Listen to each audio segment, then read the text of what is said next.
Hi hello welcome back to my channel. ఇప్పుడైతే most ట్రెండింగ్లో ఉంటున్న యూట్యూబ్లో కానివ్వండి, ఇన్స్టాలో కానివ్వండి, చాలా ట్రెండింగ్లో ఉన్న లోటస్ జడబిళ్ళలు అయితే మనము ఇప్పుడు పెట్టుకుందామండి. దానికి ముందుగా మనమైతే జడనైతే అల్లుకుందాము. ఫస్ట్ అయితే నేనైతే స్టెప్ జడ వేసుకుంటున్నానండి. అది ఎలా వేసుకోవాలో ప్రాసెస్ చూసేయండి. ఫస్ట్ ఆఫ్ ఆల్ అయితే నేనంతా ప్రాపర్గా నేనైతే దువ్వుకున్నాను. అండ్ దాంట్లో 3 పాయలను అయితే తీసుకొని మనం జడలాగా అయితే అల్లుకోవాలి. దాని తర్వాత కింది నుండి అంటే రైట్ సైడ్ నుండి కొంచెం అంటే హెయిర్ని తీసుకొని ఆ జడలో మళ్ళీ కలుపుకొని మొత్తం జడ అయితే అల్లుకోవాలి.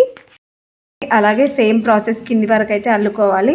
అండ్ అలా అల్లుకున్న తర్వాత లాస్ట్లో మనము జడ అల్లుకుంటాం కదండి. సో అలాగైతే మొత్తంగా కింది వరకు జడనైతే అల్లుకోవాలి. అల్లుకున్న తర్వాత నా జడ లుక్ అయితే మీరు చూసేసేయండి. నా జడ ఎలా ఉందనేది కామెంట్ సెక్షన్లో కామెంట్ చేయండి. అండ్ ఫైనల్గా అయితే నేనైతే ఈ జడబిళ్ళలు మేకింగ్ చేసుకొని పెట్టుకున్నానండి. సో ఎలా ఉన్నాయి నా జడబిళ్ళలు, నా జడకు సెట్ అయ్యాయా? ఫైనల్గా నా అవుట్పుట్ అయితే ఇలా ఉందండి. సో ఎవరికైనా నచ్చి ఉంటే కామెంట్ సెక్షన్లో కామెంట్ చేయండి. లైక్, షేర్, సబ్స్క్రైబ్ చేయడం మర్చిపోకండి. Thank you for watching. Thank you all.